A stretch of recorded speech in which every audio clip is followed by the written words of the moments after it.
नमस्कार, मैं हूं शम्स ताहिर खान और आप देख रहे हैं वारदात। 2 चरणों में 40 दिनों के लिए भारत बंद है। भारत बंद की फिलहाल आखिरी तारीख 3 मई है। पर 3 मई के बाद क्या होगा? क्या 3 मई के बाद लॉकडाउन खत्म हो जाएगा और भारत खुल जाएगा? तो इस सवाल का जवाब आप जाने उससे पहले एक अहम जानकारी। देश और दुनिया के तमाम एक्सपर्ट्स ये कह रहे हैं कि भारत में कोरोना की असली तस्वीर अप्रैल के आखिर और मई के पहले 2-3 हफ्ते में सामने आएगी। शायद इस दौरान कोरोना अपने पीक पर होगा। तो जब कोरोना अपने पीक पर होगा तो लॉकडाउन का क्या होगा? तो पेश है इसी पेचीदा सवाल पर यह रिपोर्ट।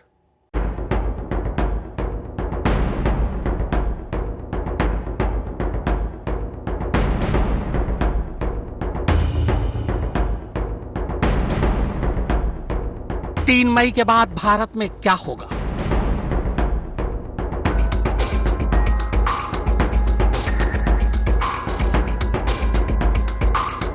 तीन मई के बाद लॉकडाउन खत्म हो जाएगा। 3 मई के बाद लॉकडाउन और आगे बढ़ेगा।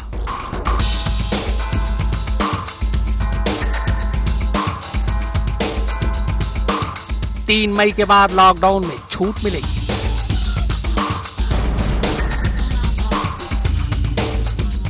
या फिर लॉकडाउन जून जुलाई तक जारी रहेगा? ये वो सवाल हैं जिनका जवाब हर देशवासी जानना चाहता है। मगर ये सवाल जितने आसान हैं, जवाब उतने ही पेचीदा। देश और दुनिया के तमाम एक्सपर्ट्स और वैज्ञानिकों की नजर भी इसी सवाल पर है। पर जवाब अलग अलग तरीके से सामने आ रहे हैं।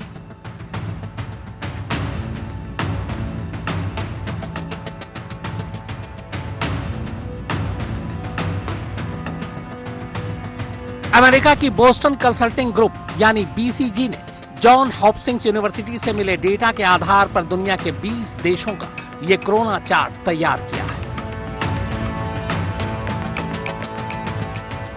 इसके मुताबिक चीन को छोड़कर किसी भी देश में जुलाई से पहले लॉकडाउन हटने वाला नहीं है और अगर हटता है तो हालात बिगड़ सकते हैं।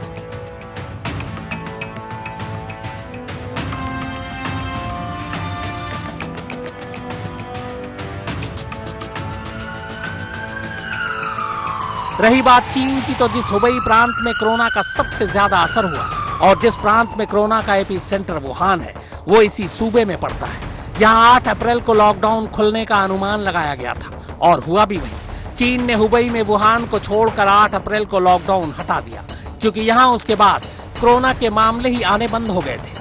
मगर दुनिया भर के दबाव और चीन में मौत के आंकड़ों पर उठ रहे सवाल के बाद यहाँ अचानक करीब 1300 मौत के नए आंकड़े दर्ज किए गए।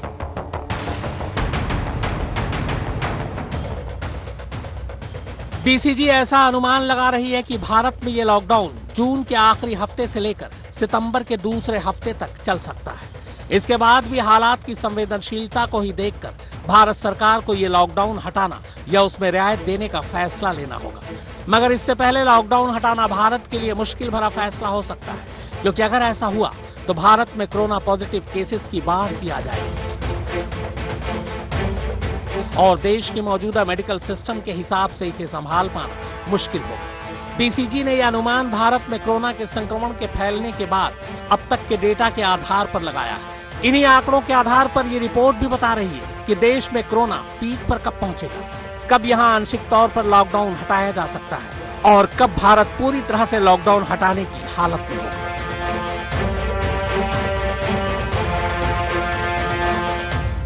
बोस्टन कंसल्टिंग ग्रुप यानी बीसीजी के इस चार्ट को देखिए। इसमें किस देश में कब लॉकडाउन किया गया, कब वहां कोरोना के मामले पीक पर पहुंचे, कब वहां आंशिक तौर पर लॉकडाउन को हटाना शुरू किया गया और कब वहां लॉकडाउन को पूरी तरह से हटाना सुरक्षित माना गया। इसमें इन सब का अनुमान लगाया गया है। इस चार्ट के मुताबिक जिस देश में मौजूदा वक्त में कोरोना के मामले पीक पर हैं, उनमें अभी सिर्फ इटली है, जहां ये मामले 2 लाख के आंकड़ों को छूने वाले हैं। हालांकि उसकी आबादी के लिहाज से ये काफी ज्यादा मामले हैं। वहीं अमेरिका, स्पेन, फ्रांस, जर्मनी और इंग्लैंड, जहां कोरोना सबसे ज्यादा तबाही मचा रहा है, वहां भी अभी कोरोना अपनी पीक पर नहीं पहुंचा है। यहां अप्रैल के आखिरी हफ्ते और मई के तीसरे हफ्ते तक ये मामले अपनी पीक पर पहुंच सकते हैं।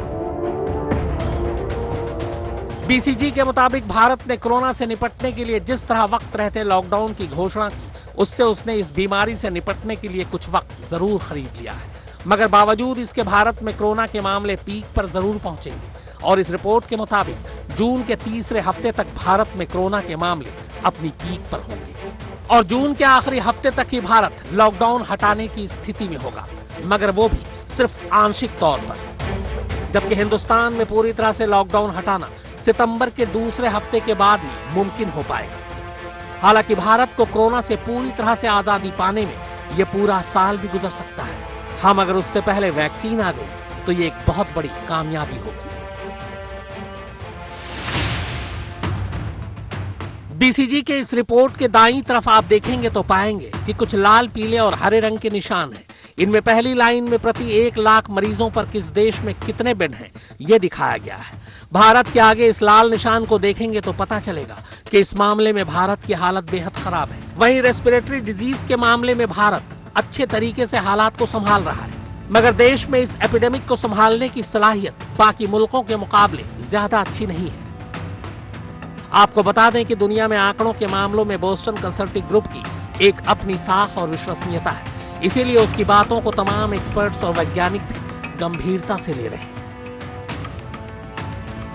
मुनीश देवगन और फारूक माब हैदर के साथ शम्स ताहिर खान, आज तक।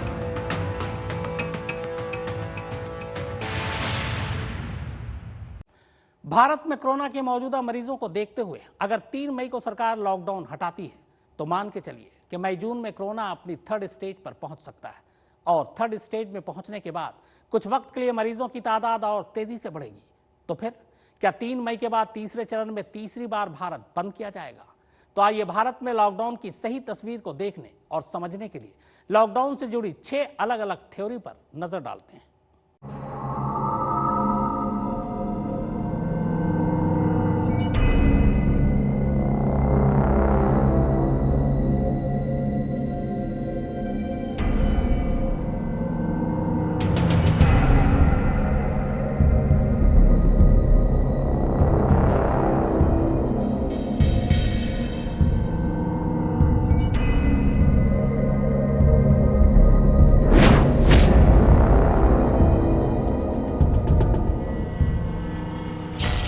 दुनिया भर के वैज्ञानिकों का मानना है कि लॉकडाउन से कोरोना का यह संक्रमण कंट्रोल तो नहीं किया जा सकता, हाँ, मगर इसे तब तक टाला जरूर जा सकता है जब तक कि इसकी कोई वैक्सीन सामने ना आ जाए या जब तक हम अपनी मेडिकल सुविधाओं को दुरुस्त न कर लें। वेल्लूर के क्रिश्चियन मेडिकल कॉलेज से retired clinical virologist professor T Jacob John के मुताबिक अगर एक बार भारत में लॉकडाउन खुला तो ये मामले बहुत तेजी से ऊपर जाएंगे और बिना तैयारी के इसे संभालना मुश्किल होगा।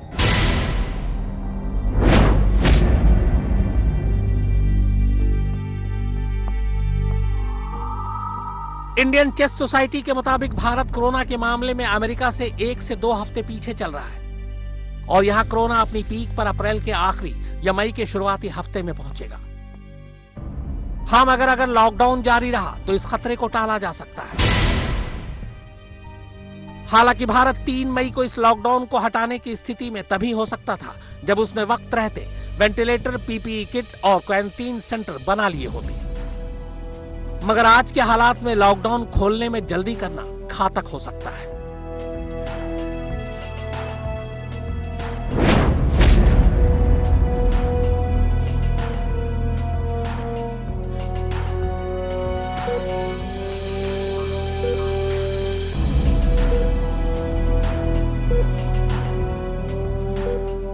इंग्लैंड के नेशनल हेल्थ सर्विसेज में एक्सीडेंट और emergency consultant doctor Neeraj Patil के मुताबिक इंग्लैंड में भले 1.25 लाख से ज्यादा कोरोना के केस हो, मगर अभी भी कोरोना वहां पीक पर नहीं पहुंचा है और आर्टिफिशियल इंटेलिजेंस के आंकड़े के मुताबिक यहां मई के महीने में कोरोना अपनी पीक पर होगा, जबकि भारत उससे पीछे चल रहा है। लिहाजा यहां जून जुलाई के महीने में ही कोरोना अपने पीक पर पहुंचेगा और इस दौरान भारत को एक एक कदम फूंक फूंक कर रखना होगा।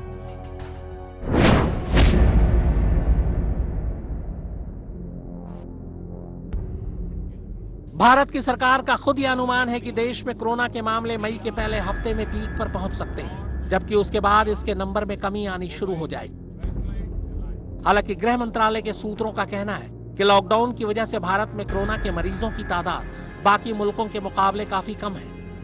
राजस्थान, पंजाब और बिहार जैसे राज्य जिन्होंने पहले ही लॉकडाउन कर दिया था, वहां इन मामलों में ज्यादा उछाल नहीं आया, जबकि यूपी, गुजरात, महाराष्ट्र जैसे राज्य जिन्होंने केंद्र सरकार के ऐलान के बाद ही पूरी तरह से लॉकडाउन किया, वहां ये मामले ज्यादा हैं।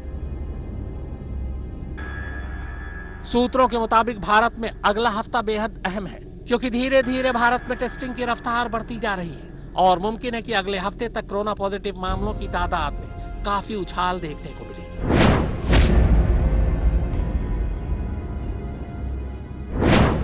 जाहिर है, भारत को पहले कोरोना के पीक पर पहुंचने के बाद के खतरे के लिए खुद को तैयार करना होगा और तभी लॉकडाउन हटाने के बारे में फैसला करना सुरक्षित होगा। खुद पंजाब के मुख्यमंत्री कैप्टन अमरिंदर सिंह दुनिया भर के वैज्ञानिकों का हवाला देते हुए कह रहे हैं कि हिंदुस्तान में कोरोना सितंबर के मध्य तक अपनी पीक पर पहुंचेगा और तब इसमें 80 से 85% भारत के हिस्से प्रभावित हो जाएंगे। इतना ही नहीं, भारत के करीब 58% लोग तब कोरोना की गिरफ्त में होंगे। They have said that they expect कि ये इसकी पीक आएगी हिंदुस्तान में। So did the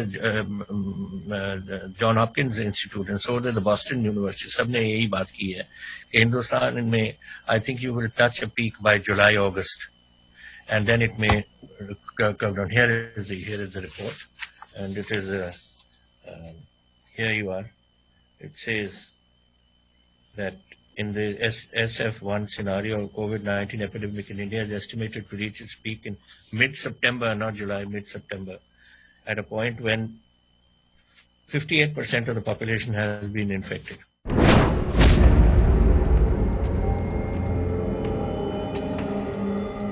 गर्मी और कोरोना के कनेक्शन को लेकर भी तमाम तरह की बातें सामने आ रही हैं। मसलन गर्मी आने पर कोरोना का असर कम हो सकता है, मगर जानकारों का मानना है कि आंख बंद कर लेने से यह खतरा टलने वाला नहीं है, क्योंकि ऐसा होगा इसकी उम्मीद कम है। दुनिया में कुछ ऐसे देशों में भी कोरोना ने तबाही मचाई, जहां जनवरी से लेकर अप्रैल तक के महीने में गर्मी पड़ती है।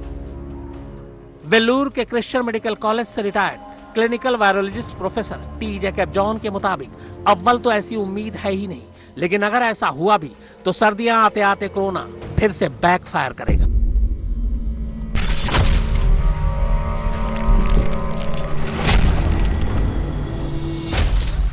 दुनिया के कई और भी ऐसे वैज्ञानिक हैं जो भारत की स्थिति को देखते हुए यह अनुमान लगा रहे हैं कि भारत को कोरोना के प्रकोप से निकालते निकालते 2020 का साल गुजर जाएगा। हालांकि उससे पहले ये उम्मीद की जा रही है कि कोरोना वायरस से लड़ने वाली वैक्सीन तैयार हो जाए। कुछ अच्छा होने के लिए दुआ मांगना अच्छी बात है, मगर इससे यह खतरा टलने वाला भी नहीं है। तो सवाल यह है कि आखिर हम कैसे इस महामारी से लड़ें? कैसे हमारी मेडिकल सुविधाओं को कोरोना से लड़ने के लिए तैयार किया जाए? क्या हमारे पास कोरोना के बढ़ते मामलों के हिसाब से वेंटिलेटर मौजूद है? जानकारों का कहना है कि वेंटिलेटर से ज्यादा हमारे देश को पीपीई किट की जरूरत है, क्योंकि इसकी कमी की वजह से डॉक्टर और मेडिकल स्टाफ कोरोना की चपेट में आ रहे हैं। और अगर ऐसा ही चलता रहा तो मेडिकल स्टाफ की कमी का खामियाजा भी भारत को बहुत जल्द भुगतना पड़ सकता है, क्योंकि जब डॉक्टर और मेडिकल स्टाफ ही नहीं बचेंगे तो इलाज कौन करेगा? इस गलती का नतीजा इटली, स्पेन, फ्रांस और जर्मनी के अलावा अमेरिका जैसे देश भुगत चुके हैं और हमें उनसे सीखने की जरूरत है। फारूक माब हैदर के साथ सुप्रतीम बैनर्जी, आज तक।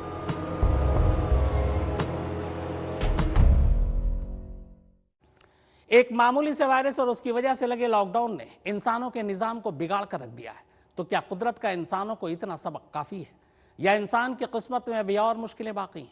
इसे लेकर दुनिया भर के वैज्ञानिक दो धड़ों में बटे हुए हैं। एक ग्रुप का कहना है कि लॉकडाउन जरूरी है, तो दूसरा गुट कहता है कि इंसानों को कैद से आजाद कर दो, क्योंकि कोरोना को मारने का यही एक तरीका है।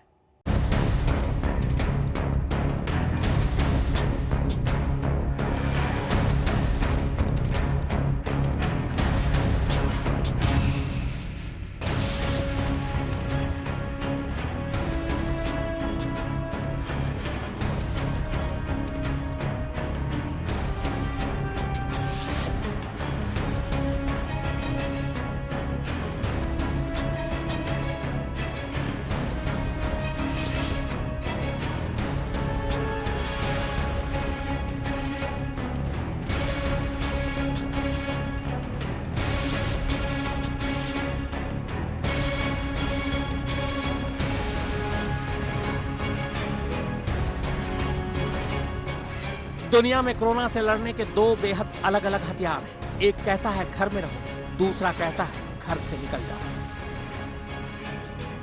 बात भी वाजिब है, घर में इंसान आखिर कब तक रह सकता है, क्योंकि इससे तो पूरी दुनिया की अर्थव्यवस्था ही बैठ जाएगी। लोगों की नौकरियां जाने लगेंगी, खाने पीने के लाले पड़ जाएंगे, लोग डिप्रेशन में आ सकते हैं। तो फिर करें क्या?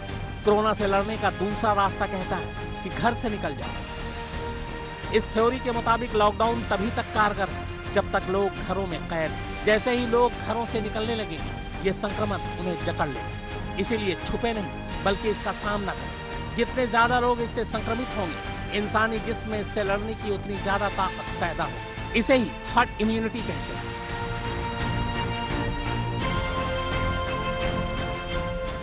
दुनिया को कोरोना वायरस से बचाने के लिए कई वैज्ञानिक हर्ड इम्यूनिटी अपनाने की सलाह दे रहे हैं ताकि इसे फैलने से रोका जा सके। बड़ी अजीब सी बात है, मगर मेडिकल साइंस की सबसे पुरानी पद्धति के हिसाब से ये सच है। हर्ड इम्यूनिटी यानी सामूहिक प्रतिरोधक क्षमता।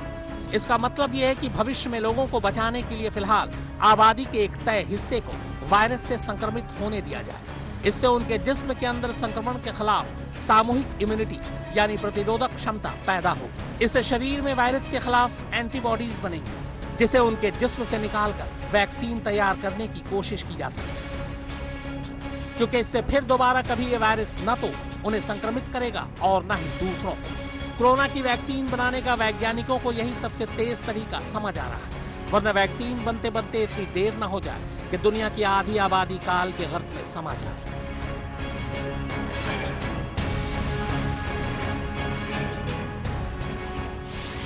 शुरुआत में इंग्लैंड और अब स्वीडन हर्ड इम्यूनिटी पर काम कर रहा है। अमेरिका जैसे देशों में जहां कोरोना तबाही मचा रहा है, उनके मना करने के बावजूद स्वीडन अपने देश में हर्ड इम्यूनिटी लागू कर रहा है। इसका तरीका यह है कि लोगों को इन्फेक्शन हो और उनका शरीर उसके खिलाफ इम्यूनिटी डेवलप करे, जैसा खसरा पोलियो के लिए होता है। एक बार इसका टीका लगने के बाद यह हमें दोबारा कभी नहीं होता। वैसे भी कोरोना वायरस के खिलाफ एक बार हर्ड इम्यूनिटी डेवलप हो गई तो फिर कोरोना का वायरस बिना जहर वाला सांप बनकर रह जाएगा। दुनिया इस बात को भी बारीकी से परख रही है कि बिना वैक्सीन के भी कोरोना के कुछ केसेस को छोड़कर किसी ठीक हुए मरीज में इस वायरस ने दोबारा अटैक नहीं किया। वैज्ञानिकों का मानना है कि जब सब लोग घरों में कैद ही हैं, तो कोरोना से ठीक हुए मरीजों पर रिसर्च होना चाहिए। स्वीडन का मानना है कि वो इसी आधार पर कोरोना से लड़ेगा। जिन मरीजों को जरूरत होगी उन्हें भर्ती करके इलाज किया जाएगा, लेकिन पूरा देश या शहर के शहर बंद नहीं होंगे। हालांकि फिलहाल ज्यादातर देशों में वुहान का लॉकडाउन मॉडल ही अपनाया जा रहा है, मगर ये देखना दिलचस्प होगा कि स्वीडन में हर्ड इम्यूनिटी मॉडल क्या नतीजा निकालता है।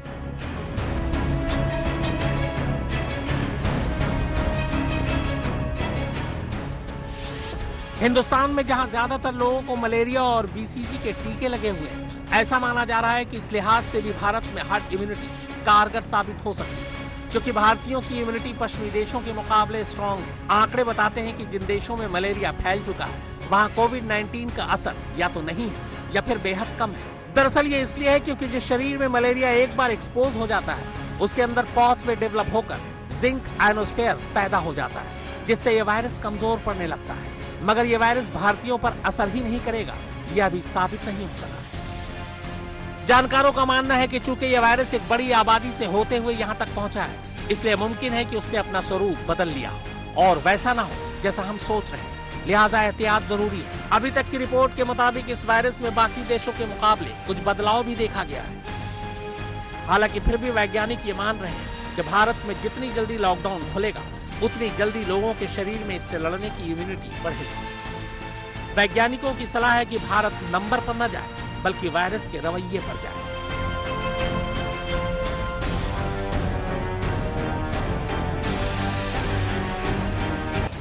भारत में कोरोना से संक्रमित होने वाले 80% वो लोग हैं जिन्हें पहले से बीमारियां थी, जिनकी वजह से उनके इम्यून सिस्टम में कमी आई। ज्यादातर स्वस्थ लोग इसके चंगुल में आने के बावजूद ठीक हो गए। दरअसल भारतीय उपमहाद्वीप में आने वाले देशों के लोगों की इम्यूनिटी कुदरती तौर पर मजबूत है। इसमें हमारे खान पान की आदत का बहुत बड़ा रोल है। ज्यादा तादाद में मिर्च मसाला खाने की वजह से हमारे शरीर का सिस्टम इन वायरस से पार पाने के लिए मजबूत है। मुनीश देवगन के साथ फारूक हैदर, आज तक।